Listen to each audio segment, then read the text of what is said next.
Hello, I'm Cameron. And I'm Luke. We're here from Free Deal Studio, keeping you up to date with the latest app news and releases. This is App to Date.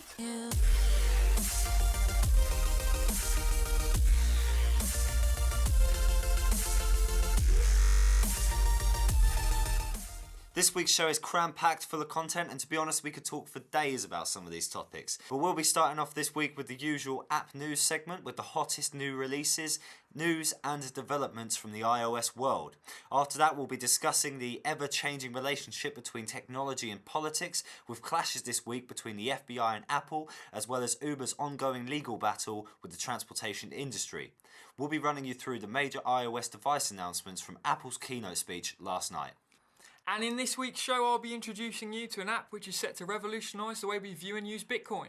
And I investigate rumours behind VisiWig's $1,000 4K video app, which disappeared from the App Store less than a month after release. You love a bit of Bitcoin, don't you? I do. We all love a bit of Bitcoin.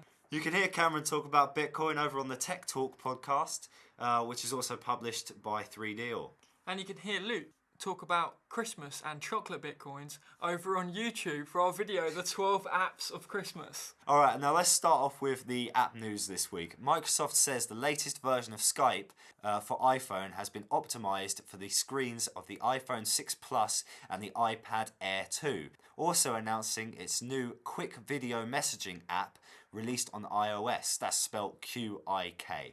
And Banner Saga, successfully funded via Kickstarter back in April 2012, the mature, story-driven, turn-based strategy game steeped in Viking culture is now available for iOS. The entire game has been beautifully hand-drawn and plays like an interactive Netflix miniseries. This is not another generic fantasy game, so be sure to check it out. Angry Birds Transformers is now available on the App Store. The new Angry Birds game is compatible with iOS 7 and iOS 8 for you to enjoy on your new iPhone 6 Plus. I've got a bit of a guilty conscience here, Luke. Go ahead. I have a confession to make here. Okay. I've never, ever in my life played Angry Birds. I don't know if I can continue doing this podcast, to be honest, but I think we'll soldier on. Have you played Angry Birds? Of course I have. Okay. Completed every level back when there was like 4 of them. Yeah, anyway, moving on. So, if you've never played Angry Birds, have you played Fruit Ninja? I have played Fruit Ninja, I must say. There you go, I've enjoyed Fruit Ninja, actually. Fruit Ninja's released a Ghostbusters Halloween edition for its successful gaming franchise on iOS. Autodesk Sketchbook, a professional-grade printing and drawing app which looks set to replace graphics tablets entirely. You can get that and the popular image editing application Pixelmator coming soon to iPad. The exact date has yet to be released. Top that. I can top that with the YouTube iOS app being updated for full support on iPhone 6 and iPhone 6 Plus. Finally. Okay, well, Twitter introduces a new audio card for listening to music and more on your iOS app. Speaking of music, Avenged Sevenfold released their own mobile game called Hail to the King Deathbat. I think it's really cool how these artists are beginning to transform the way they get across to their audience. Certain pop artists, maybe even Justin Bieber, things like that, they have their own app where you can see their Twitter feed, you can see the latest press releases, their latest images, absolutely everything from within the app. And I think it's really cool that they're expanding away from that, building games and things. And one of the games I really think people should go and check out is it's created by a band called We Butter the Bread with the Butter, and it's called Breakdown Maker. And I refuse anybody to say that they don't enjoy playing this game. An odd future app, though, imagine it. Yeah, it would be good. Yeah, it would be good. It would be good. I agree. Moving on to the ever-changing world of technology and politics, the FBI director wants Apple to stop encrypting its user data. FBI Director James Comey told CBS's 60 Minutes this week that Apple and Google encrypting its user data isn't something he's happy about, as it makes law enforcement agencies strain to gain access to personal information. He's claimed it puts people beyond the law. Last month, Apple CEO Tim Cook said that Apple has never worked with any government agency from any country to spy on its customers. He says, "We have never allowed access to our servers and we never will." His comments came as Apple began implementing new measures to enhance the user security and privacy, including two-step verification and app-specific passwords. I think this is a really good move by Apple, especially in the wake of the leak of celebrity nudes from iCloud. This has now been more or less fixed with the two-step verification. It's interesting that Tim Cook has said that Apple have never allowed access to their servers and never will, because it's quite widely known that actually they were allowing the NSA and other government organisations to access devices directly via a backdoor that they'd encoded in iOS 7 and previous systems. Yeah, it's quite strange that for some reason, I know that Apple are, of course, an American company, but they are an international corporation. And I don't think it's actually fair for the FBI to claim that they are allowed access to user data when it's international customers they're talking about all around the world. I can understand the sort of mentality of it, but once you start giving it to one government agency, then, you know, other government agencies, Chinese government agencies, UK-based government agencies, they're going to start demanding the same rights to access to your personal information. And if you think, oh, that's fine, I'll just give away my personal information to anybody, then you're probably giving it away to the wrong people. We never know when we're going to need our privacy rights, and by allowing government organisations free access to our data means that maybe in the future we're creating a situation for ourselves where we can't communicate freely, where people are arrested for their political views. And to our regular listeners, you will remember where just last week I said Snapgate. Yeah, no, really. I mean, we've had a lot of controversy with things that Apple have been up to and things that other companies have been up to regarding privacy. But Snapchat's one of the things that it's largely overlooked. And I personally, I don't trust the app. And now hackers have stolen around 1 billion images in an event being referred to online as the snappening. But this isn't as funny as it sounds, as thousands of these files are reportedly explicit images of children between the ages of 13 and 17. There is a massive hole in the entire system because Snapchat simply aren't doing enough to protect its software, which is why third-party apps can essentially hack its platform.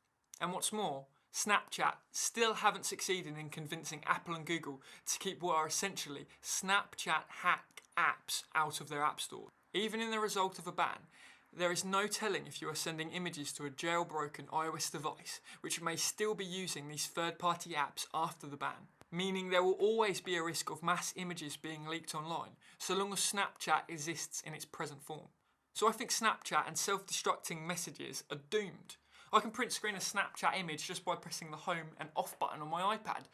I think their 10 billion valuation really needs to be brought into question. It's ridiculous. And Yahoo want to pay 10 billion for that? You know, what do you think, Luke? Well, if I had $10 billion to spare, I wouldn't spare it on Snapchat. You heard it here, folks. You heard it here first. Last week, Snapgate, and now this week, the snappening. Moving even deeper into politics this week, another clash between the transportation industry and the app world after Uber are fined €100,000 by a French court, which the San Francisco-based company is $128,000. Fine was given for fraudulent business practices after it advertised its paid transportation services, UberPop, as a carpool.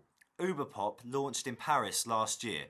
The service links private drivers with passengers, calling it a ride-sharing solution, which, unlike Uber app itself, it is not. The company were ordered to post the ruling on its website. However, now that the advertisement has been rectified, they are now allowed to continue service in Paris. Courts in Germany have banned UberPop and Uber Black services, saying their drivers do not comply with German laws for commercial transportation of passengers. Taxi drivers in Paris blocked traffic into the city centre in a protest against Uber in June. Action duplicated in London, Berlin and Madrid.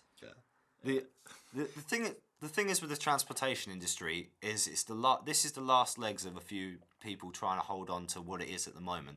In a few years' time, we're going to have self-driving cars, and with apps like Uber, this is only the beginning of what we're going to start seeing.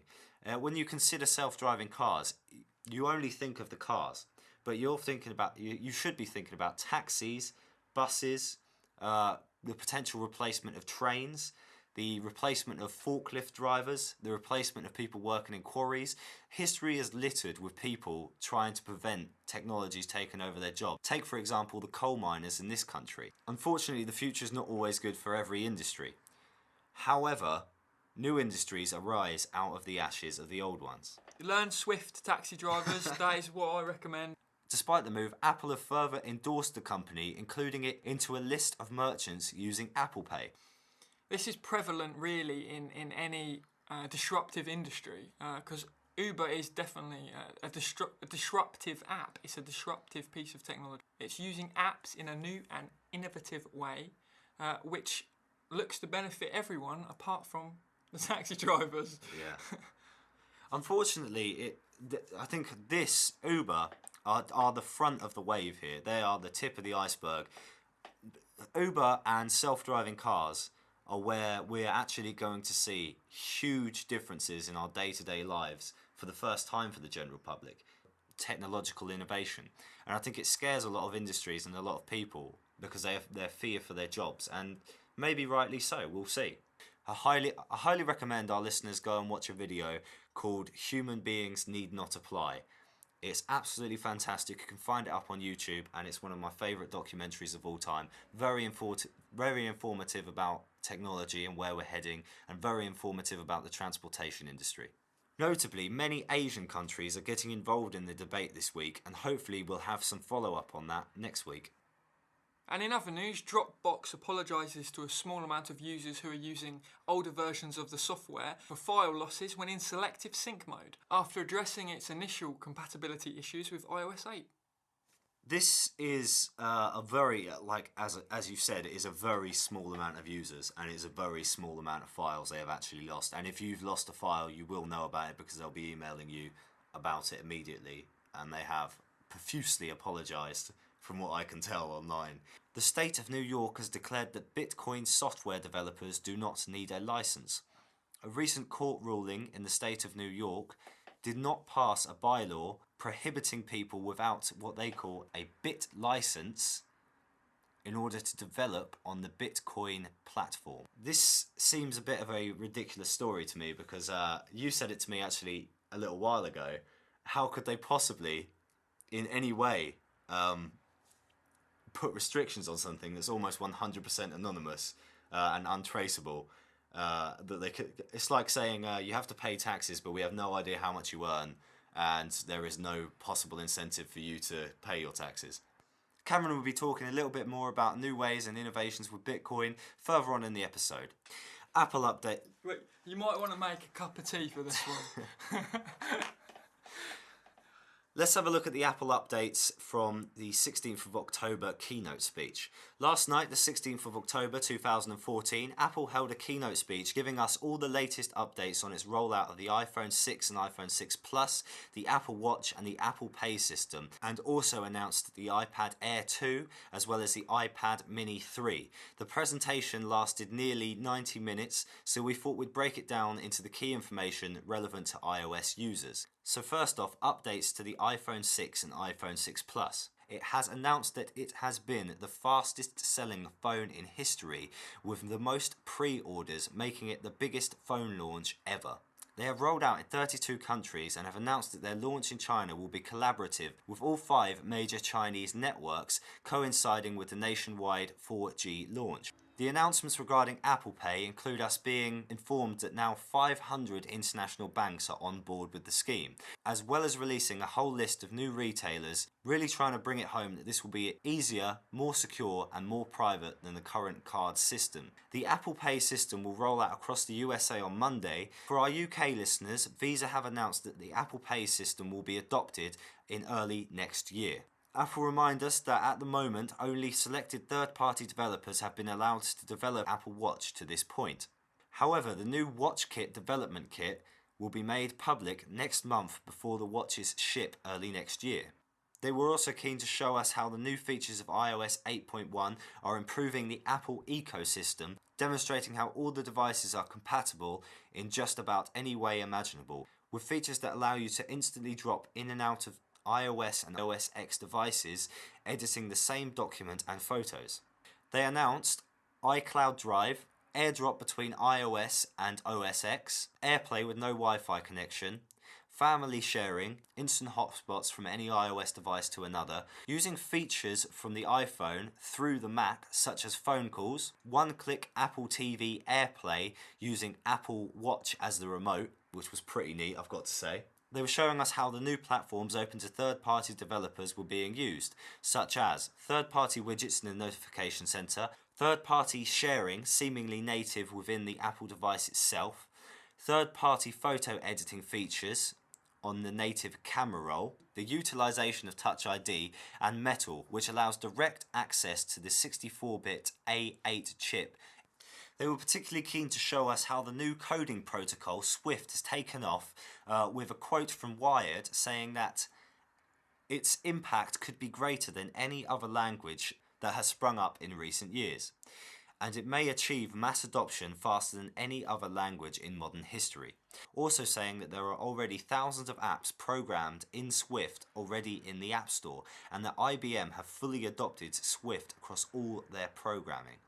We've actually been playing with Swift, and we've been trying to code. This is one of the first times I never used Objective-C, so we've actually been getting hands-on with Swift for the first time, our first coding in that sort of way, and I've got to say it's very, very intuitive, very fun.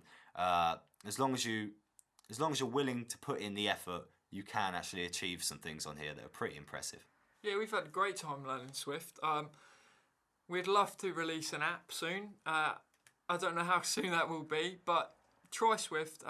Apple have actually released an introduction to Swift on the website to try and increase further adoption in the language. And I had a look at Objective-C before. The complexity compared to Swift is just ridiculous.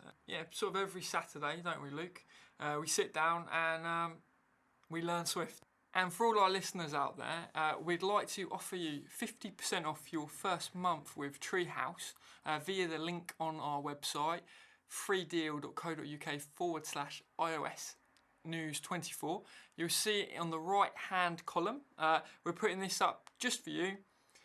We're using Treehouse to learn Swift at the moment, aren't we? There's also a few courses on Udemy here and there. It's a place to get started in the world of programming, so check it out. What would our up-to-date app be like? It's not just Tinder, is it? No, certainly not.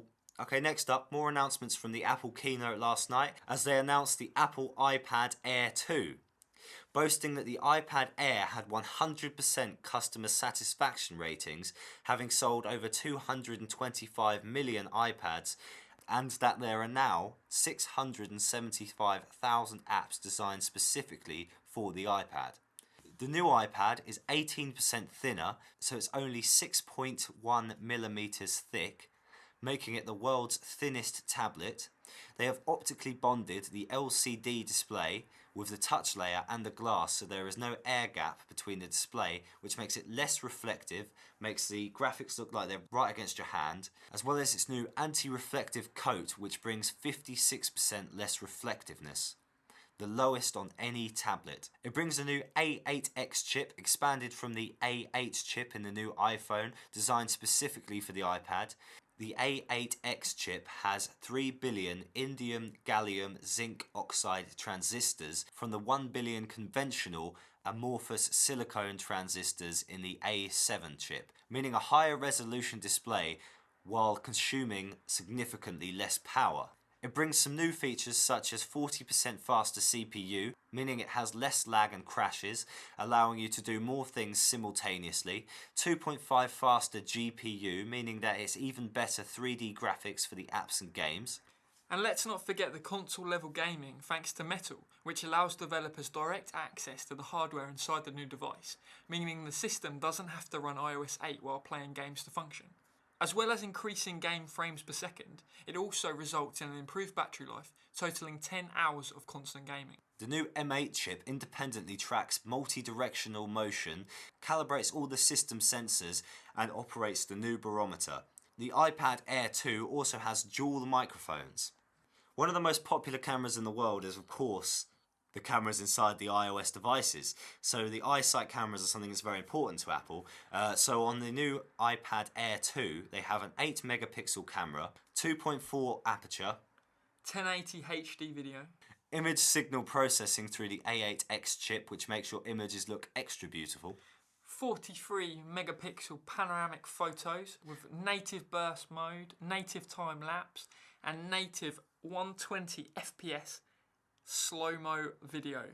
That's not the only camera in the iPad. The front-facing camera, the one that everybody uses for selfies, now has a HD sensor, a 2.2 aperture, lets in 81% more light, brings improvements to face detection, and allows burst selfies. Burst selfies, that sounds painful. Painful, yeah. Other features of the new iPad include an 866 megabit per second Wi-Fi, 20 LTE bands for network users, and of course the most asked for feature of all time, the Touch ID right on your iPad. Pre-orders are available from the 17th of October and shipping will begin at the end of next week. It's available in silver, space grey and gold. They also announced the new iPad Mini 3.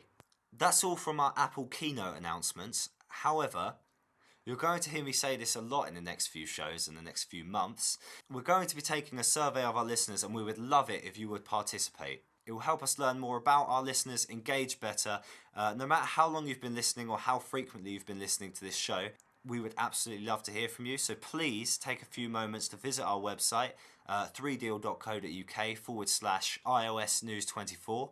You'll find a listener survey right there, and if you could complete it, we will be eternally grateful. And the survey will be completely anonymous. Thank you very much, and thank you to everybody who's filled in the survey so far. It's very much appreciated. So Cameron, you've got some news on Bitcoins for us. I've got some really quite interesting news on Bitcoin this week, and it all starts with the release of the Fever Bitcoin wallet. The release of the Fever Bitcoin wallet marks the first time Bitcoin users have been able to seamlessly buy digital gift cards directly within a Bitcoin wallet, meaning Bitcoin users can now shop with over 200 high street brands. Some of these brands include iTunes, Amazon, Nike, Foot Locker, Victoria's Secret, and American Airlines. American Airlines, Luke. Actual American Airlines? Actual American Airlines. You can book a flight to Outer Mongolia using Bitcoins. These features finally make Bitcoin the fast, convenient and anonymous alternative to card payments like it was meant to be from the start. I think it's fantastic. So could this be the next PayPal or even an alternative to Apple Pay as more and more people adopt Bitcoin? Only time will tell. But make sure you subscribe for next week's show where we'll be interviewing Lamar Wilson, the head developer and CEO behind the Fever Bitcoin wallet app. It will be our first interview on our podcast and we are very excited for it. So make sure you tune in next week, hit the subscribe button on iTunes, hit the subscribe button on whatever service you choose to use, and we'll see you there. And the last story of today's show is the VisiWig 4K camera app exposed. To celebrate Apptober, we released our 12 apps of Christmas video on YouTube, featuring 12 of the best apps and games to gift to your friends and family this Christmas. And one notable app was the VisiWig 4K camera app. Released on the App Store last month for just under $1,000, the app is said to transform your iPhone 5S into a 4K camera and editing suite. Despite stating in a forum post on September 17th that an update for the new iPhone 6 and iOS 8 was of their highest priority, the app has now vanished from the App Store less than a month after release, and rumours that VisiWig attempted to cheat the App Store in order to move to the top of the paid charts has come to light, which is actually a technique I have witnessed being used with other apps in the past. The company behind the app, i4 Software, with head developer Michael Zaytel stating, "This is not a scam and we didn't do this to game the App Store." So did they do this to gamify the App Store? Did they use the release as a publicity stunt to gain attention to their realistically priced $29.99 app? What do you think, Luke? Yeah. Do you think that Michael Zaytel is being honest? Well, no. We've been up to date. Well, we're going to write to i4 Software for an explanation on the app missing from the App Store, and we'll let you know what they say in next week's podcast. Make sure you follow our Twitter at iOS App News 24. Don't forget to subscribe and rate our show on iTunes. The more feedback we get, the more we can improve the show, so keep it coming. And make sure you fill out our anonymous user survey over on 3deal.co.uk/iOS News 24. We have been iOS Up to Date. Thank you for listening.